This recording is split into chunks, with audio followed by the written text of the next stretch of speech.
వరంగల్ కాంగ్రెస్ నేతలతో క్రమశిక్షణ కమిటీ భేటీ ముగిసింది. ఈ సమావేశం వివరాలను క్రమశిక్షణ కమిటీ చైర్మన్ మల్లు రవి వెల్లడించారు. వరంగల్ ఇష్యూపై చర్చిస్తున్నట్టు తెలిపారు. ఎమ్మెల్యేలు వారి అభిప్రాయాలను క్రమశిక్షణ కమిటీ దృష్టికి తీసుకువచ్చారని, వారు ఇచ్చిన నివేదికలను పరిశీలిస్తామన్నారు. మరొకసారి వరంగల్ నేతలను పిలిచి అన్ని విషయాలపై చర్చిస్తామన్నారు మల్లు రవి.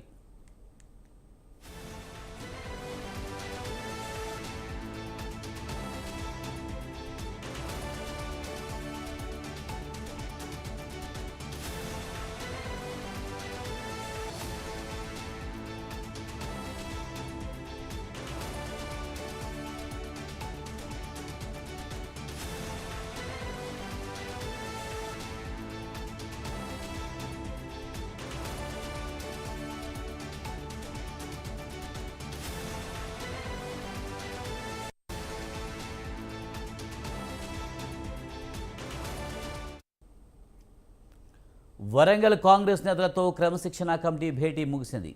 ఈ సమావేశం వివరాలను క్రమశిక్షణ కమిటీ చైర్మన్ మల్లు రవి వెల్లడించారు. వరంగల్ ఇష్యూపై చర్చిస్తున్నట్టు తెలిపారు.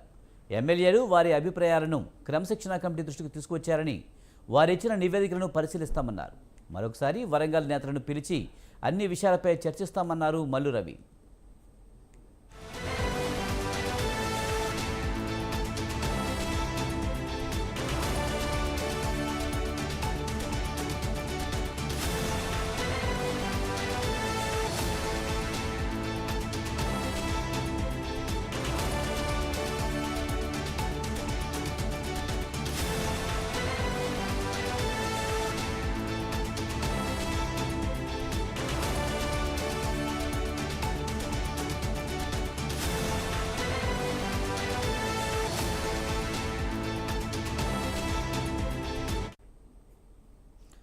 వరంగల్ కాంగ్రెస్ నేతలతో క్రమశిక్షణ కమిటీ భేటీ ముగిసింది. ఈ సమావేశం వివరాలను క్రమశిక్షణ కమిటీ చైర్మన్ మల్లు రవి వెల్లడించారు.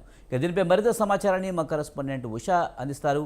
ఉషా, వరంగల్ కాంగ్రెస్ నేతలతో క్రమశిక్షణ కమిటీ భేటీ ముగిసినట్టు తెలుస్తుంది. పూర్తి సమాచారం ఏంటి?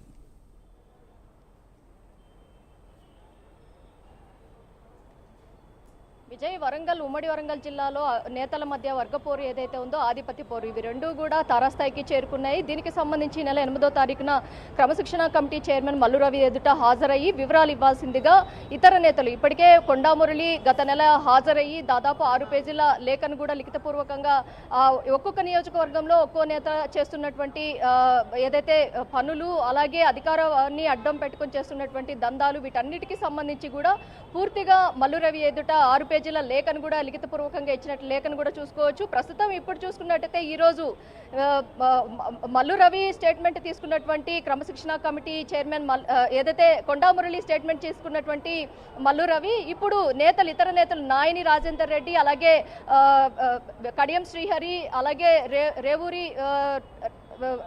రేవూరి ప్రకాష్ రెడ్డి, అలాగే లైబ్రరీ చైర్మన్ అయినటువంటి రియాజుద్దీను, అలాగే నాగరాజు, వీరందరూ కూడా ఈరోజు క్రమశిక్షణ కమిటీ చైర్మన్ మల్లు రవి ఎదుట హాజరయ్యారు. సుదీర్ఘంగా 2 గంటల పాటు కూడా ఈ చర్చలు అయితే జరిగాయి. మొత్తం వివరాలు అయితే అడిగి తెలుసుకున్నారు. ప్రస్తుతం 2 గంటల పాటు వీరి దగ్గర వివరణ సేకరించినటువంటి మల్లు రవి కడియం శ్రీహరి తీవ్రమైనటువంటి ఆగ్రహావేశాలను అయితే వ్యక్తపరిచారు. ఏదైతే రాహుల్ గాంధీ జన్మదిన వేడుకల సందర్భంగా స్టేజ్ మీదే తమను అవమానపరిచేలాగా కొండామురళి వ్యాఖ్యలు చేశారు అన్న కోణంలో, దీన్ని పార్టీలో ఏదైతే కొండామురళి కావాలా మేము కావాలా అన్న కోణంలోనే ఈ నేతలు ఇద్దరు కూడా సపరేట్ గ్రూపులుగా తయారయ్యి వెంటనే మల్లు రవికి, అలాగే మీనాక్షి నటరాజన్ ఎవరైతే ఉన్నారో పార్టీ వ్యవహారాల ఇన్ఛార్జికి కూడా ఫిర్యాదు చేశారు. ప్రస్తుతం ఈ అంశానికి సంబంధించి రాష్ట్రంలోనే ఈ టాపిక్ హాట్ టాపిక్ గా మారింది. ఉమ్మడి వరంగల్ జిల్లాలో ఎమ్మెల్యేలు ఎమ్మెల్సీల దగ్గర నుంచి కూడా వివరణ కోరారు. అసలు కడియం శ్రీహరికి, అలాగే ఇతర నేతలకు అక్కడ ఏదైతే విభేదాలు రావడానికి ప్రధాన కారణాలు ఏంటి అన్న కోణంలో పూర్తి స్థాయిలో అయితే వివరాలు అడిగి తెలుసుకోబోతున్నారు. మరోవైపు కడియం శ్రీహరి కావచ్చు, ఇతర నేతలు కావచ్చు, క్రమశిక్షణ కమిటీ ముందుకు వివరణ ఇవ్వడానికి వచ్చే ముందు మీడియా లీకులతో ఈ విధంగా అవమానకరంగా ఉంది అన్న కోణంలో కూడా అతను కూడా చెప్పుకుంటూ వచ్చారు. ఏదైతే తప్పు చేసిన వ్యక్తులు క్రమశిక్షణ కమిటీ ముందు హాజరవ్వాలి, అలాంటిది అదైతే బాధని అనుభవించినటువంటి మేము క్రమశిక్షణ కమిటీ ముందు హాజరవ్వడం అనేది మాత్రము ఇది తీవ్ర అవమానంగా ఫీల్ అవుతున్నామన్న కోణంలో కూడా కడియం శ్రీహరి కూడా చెప్పుకుంటూ వచ్చారు. తమకు కూడా ఫ్రీ హ్యాండ్ ఇవ్వాలి అన్న కోణంలో కూడా కడియం శ్రీహరి చేసినటువంటి వ్యాఖ్యలు కూడా మనం చూసుకోవచ్చు. మొత్తం మీద ఉమ్మడి వరంగల్ జిల్లాలో అటు వర్గపోరు ఆధిపత్య పోరుతో పాటు కాంగ్రెస్ పార్టీలో స్థానిక సంస్థల ఎన్నికలకు మున్ముందు వెళ్లే ఛాన్స్ ఉంది కాబట్టి 30వ తేదీలోపు ఏదైతే సెప్టెంబర్ 30వ తేదీలోపు కూడా స్థానిక సంస్థల ఎన్నికలకు కూడా మొత్తం ప్రణాళికాబద్ధంగా ఇప్పటికే మొత్తం కూడా చక్కబెడుతున్న నేపథ్యంలో ఒక్కొక్క నియోజకవర్గంలో కూడా ఎక్కడెక్కడైతే కాంగ్రెస్ పార్టీకి అనుకూలంగా ప్రతికూలంగా వర్గపోరులు ఏవేవైతే ఉన్నాయో వాటన్నిటిని కూడా సాల్వ్ చేయడానికైతే పార్టీ అధిష్టానం ఇప్పటికే కసరత్తులు చేస్తోంది. ఖర్గే కూడా మొన్న వచ్చినటువంటి నేపథ్యం భారీ బహిరంగ సామాజిక న్యాయం అనే బహిరంగ సభలో కూడా ఇలాంటి స్తబ్దులు ఏవైతే ఉన్నాయో వీటన్నిటిని కూడా రిజాల్వ్ చేయాలి అన్న కోణంలో కూడా చెప్పుకుంటూ వచ్చారు. ప్రస్తుతం ఈ అంశానికి సంబంధించి ఏదైతే మరోసారి కూడా వివరణ ఇచ్చేందుకు ఇతర నేతలు ఏదైతే కడియం శ్రీహరి కాకుండా ఇతర నేతలు ఎవరైతే ఉన్నారో వారు కూడా మరోసారి కూడా రావాల్సి ఉంటుందన్న కోణంలో చెప్తున్నారు. మరోవైపు చూసుకున్నట్టయితే చిట్చాట్లో కూడా మల్లు రవి చెప్పినటువంటి అంశాలు, నేను ఏదైతే డాక్టర్ ప్రస్తుతం ప్రిస్క్రిప్షన్ ఇచ్చి ఆ తర్వాత ట్రీట్మెంట్ ఇస్తాడు, ఆ నేపథ్యంలోనే నేను కూడా వివరాలు మాత్రమే సేకరిస్తున్నారు, అనంతరం ట్రీట్మెంట్ ఎలా ఇవ్వాలి అనేది ఆలోచిస్తాను అన్న కోణంలో కూడా మీడియా ముఖంగా చిట్చాట్లో కూడా పేర్కొన్న అంశాలను కూడా మనం పరిగణలోకి తీసుకోవచ్చు. విజయ్, ఉషా, ప్రధానంగా కొండా దంపతుల మీదే మిగతా ఎమ్మెల్యేలందరూ కూడా ఆరోపణలు చేస్తున్న క్రమంలో మరి కొండా దంపతులు మరోసారి క్రమశిక్షణ కమిటీ ముందు హాజరుపరిచే అవకాశం కనిపిస్తుందా? మరి ఈ వివాదాలు సీరియల్ ఎపిసోడ్ లాగా కొనసాగుతూనే ఉన్నాయి. మరి దీనికి పులి స్టాప్ పెట్టేది ఎప్పుడని కాంగ్రెస్ నేతలు ఒక చర్చ నడుస్తున్నట్లే తెలుస్తుంది.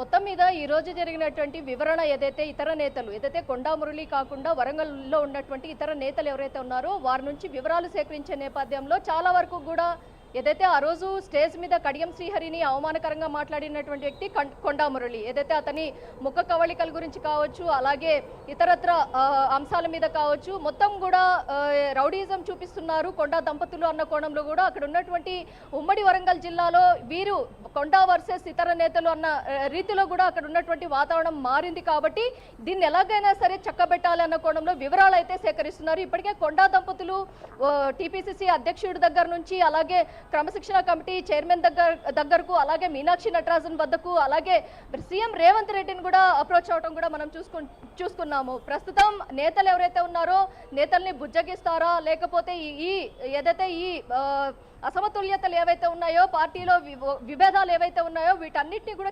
చక్కబెట్టేందుకు ఎలాంటి ప్రణాళిక కాంగ్రెస్ పార్టీ రూపొందిస్తుంది. ఇప్పటికే ఇంటర్నల్ గా రేవంత్ రెడ్డి కూడా టీపీసీసీ అధ్యక్షుడికి ఒక సూచన ప్రాయంగా కూడా చెప్పిన అంశాన్ని కూడా మనం చూసుకోవచ్చు. కొండా మురళి వల్లే ఉమ్మడి వరంగల్లో కాంగ్రెస్ పార్టీ అత్యధిక మెజారిటీతో గెలిచింది. అక్కడెక్కడ కూడా కొండా దంపతుల మీద ఏదైతే వ్యతిరేకులు ఎవరైతే ఉన్నారో వాటన్నిటిని కూడా రిజాల్వ్ చేయాలి అన్న కోణంలో కూడా ఇప్పటికే ఒక సూచన చేసినట్టుగా టీపీసీసీ అధ్యక్షుడికి తెలుస్తుంది. మొత్తం మీద ఈ రోజు జరిగినటువంటి క్రమశిక్షణ కమిటీ చైర్మన్ ముందు వివరణ ఇచ్చేందుకు వచ్చినటువంటి నేతలు కూడా చాలా వరకు కూడా అసహనంగా ఉండడం కూడా మనం గమనించవచ్చు.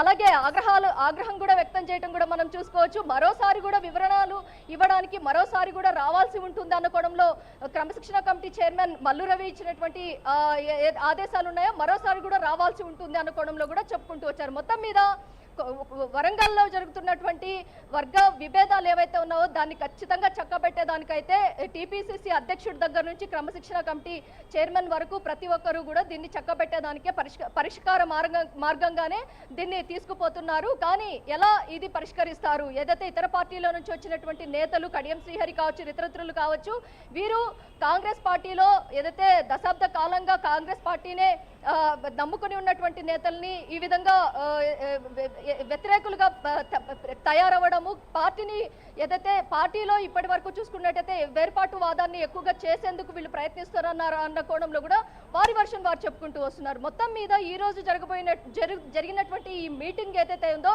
ఇది చాలా కీలకమైనది.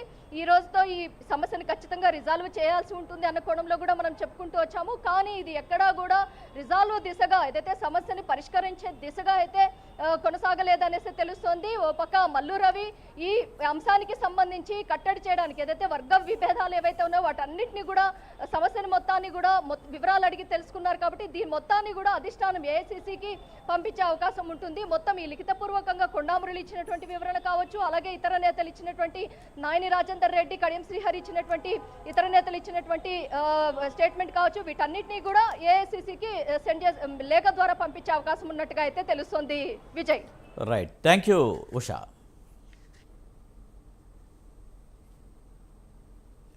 గురు పౌర్ణమి నాడు పుట్టపర్తిలో మెగా